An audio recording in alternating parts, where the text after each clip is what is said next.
What's up, guys? Welcome back to New Record Day. My name is Ron.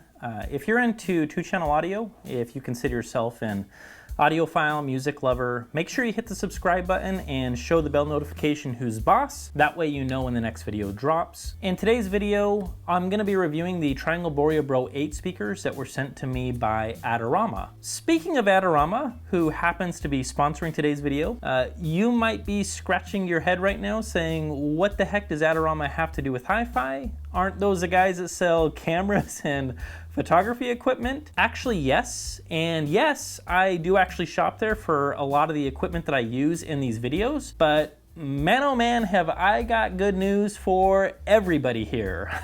Adorama has broken into the hi-fi market and has a growing list of fantastic brands of great gear that you guys should check out. So do me a favor right now, bookmark these guys. The link is provided down below. And please join me in thanking Adorama for the sponsorship. We appreciate it. Adorama, thank you so much.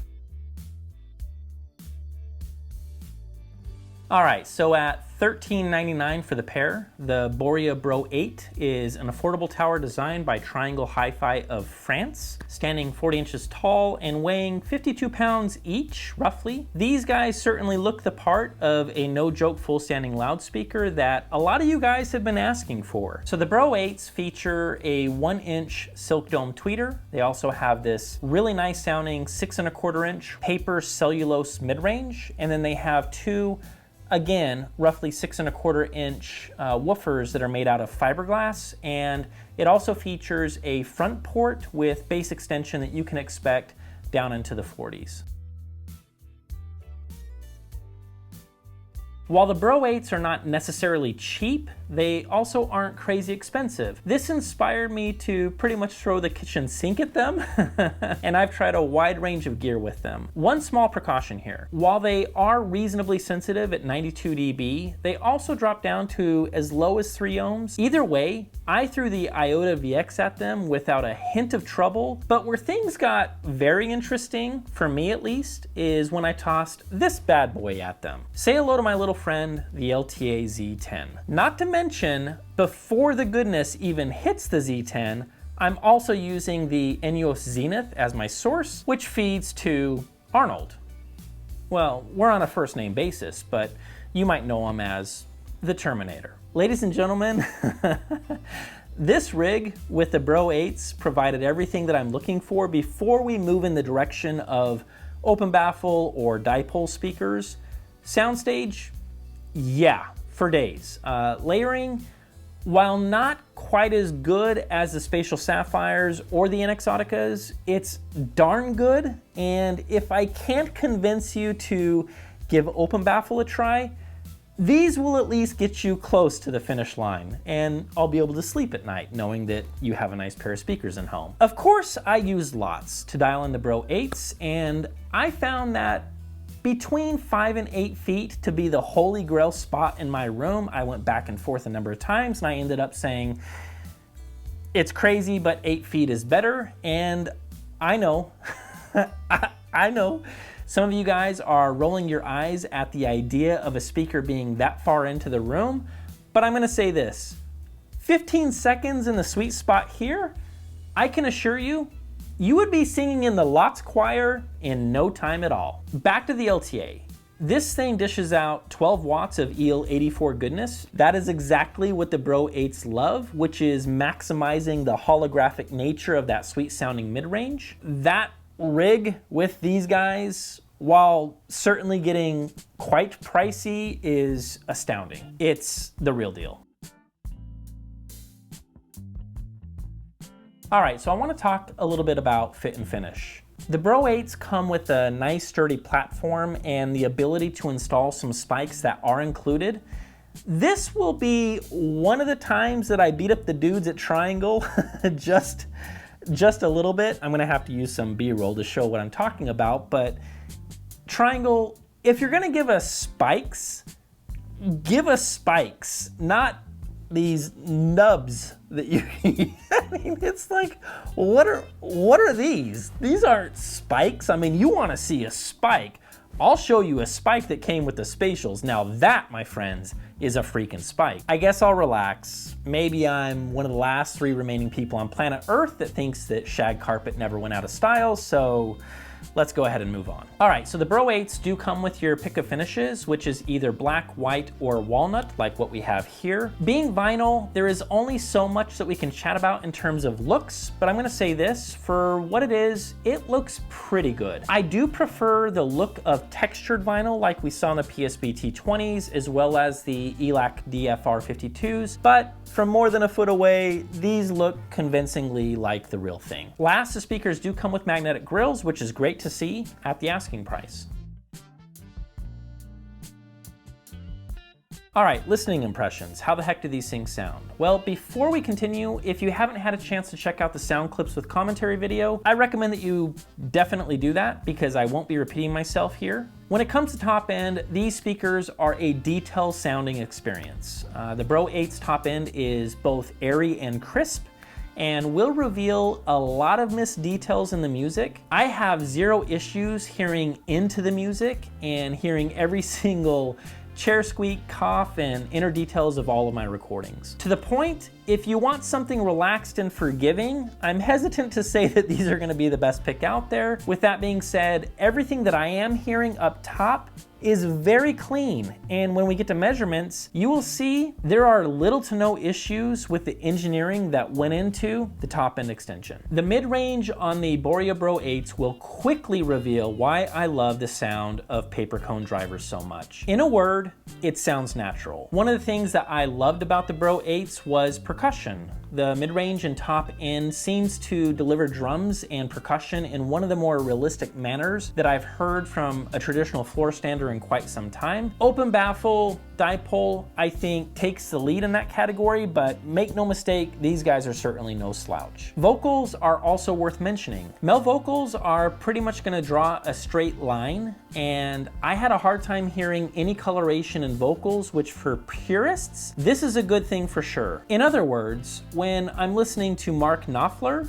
I don't necessarily want him sounding anything like Barry White. No offense to Barry, of course. I don't know about that. And with the Bro 8s, this is exactly what you can expect, clean and accurate in the male vocals. Female vocals will bring a grown man to tears. I mean, not me, but some grown men to tears, of course. The Bro 8s have an effortless top end, and combined with the mid-range, it's lovely. Also, I feel the same thing about the male vocals here. That is to say that Triangle seems to understand that coloration in vocals, while it can sound pretty, it isn't always the best move to make. Everything tossed at these guys gave me the impression that all female vocals sound crisp, clean, and are void of anything that wasn't laid down in the studio. If that's not a compliment to their mid-range, I don't know what is. Bass on the Bro 8s is clean and confident down into the 40s in my room. Texture and tone is not as good as paper cone offerings, but I will say this, the fiberglass drivers, they do a fine enough job to keep me satisfied. In other words, no well farts,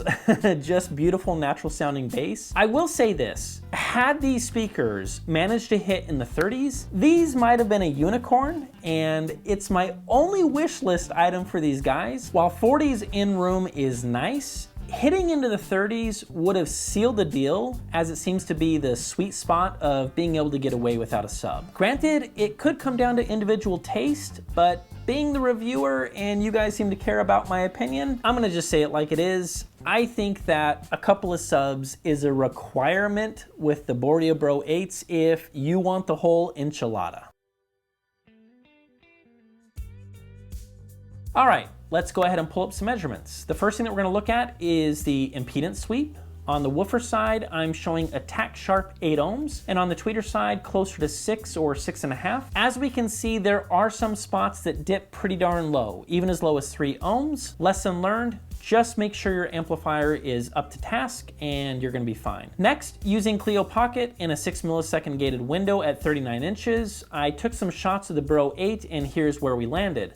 The first measurement shows the frequency response. This, folks, looks pretty darn good and is close to some of the better examples that I've seen. There is a rise in the response starting around 8K, so hearing some excitement on top makes perfect sense. All right, let's pull up the spectral decay, as frequency response only tells one side of the story. From 1500 and beyond, this speaker is very clean with a quick settling time, and in some cases as quick as 1.5 milliseconds. This stands to reason why I enjoyed percussion so much with these, as that level of speed tends to offer a lot of detail without notes smearing together and sounding confused. Unfortunately, right around 1500, there does seem to be some stored energy. Subjectively speaking, I never heard anything offensive, but that doesn't mean that it's not there. All right, let's pull up the horizontal off-axis measurements. In this example, I start again on the on-axis and I move a degree wheel 10 degrees at a time,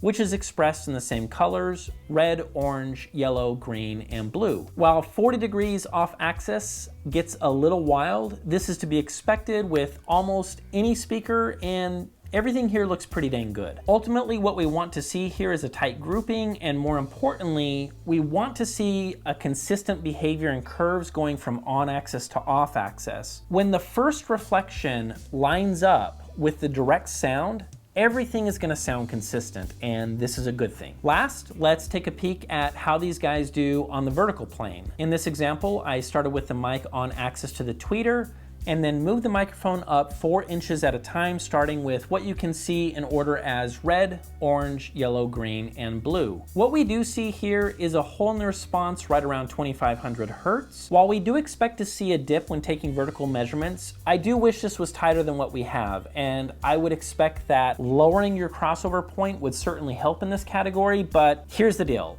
I'm not going to cast the hammer of judgment too harshly on triangle, as many folks argue that horizontal off-axis is far more important than vertical, but hey, that's for somebody smarter than me to figure out, and certainly another show altogether. In the end, this is an easy recommendation without hesitation.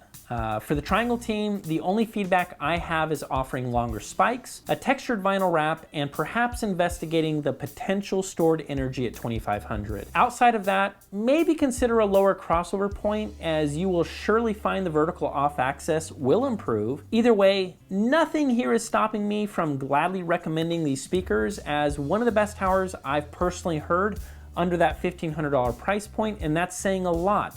There is a ton of competition at that asking price. So yeah, that's my take on the Borea Bro 8s. Adorama, thank you so much for sending these guys out. I certainly do appreciate it, and I look forward to working with you in the future. Also, huge thanks to Sean from ZF for the Adorama introduction, and the Triangle team for making this happen. I had a blast checking these guys out. Folks, thanks so much for stopping by. Make sure you hit the subscribe button and the bell notification so you know when the next video drops, and we will see you guys in the next video.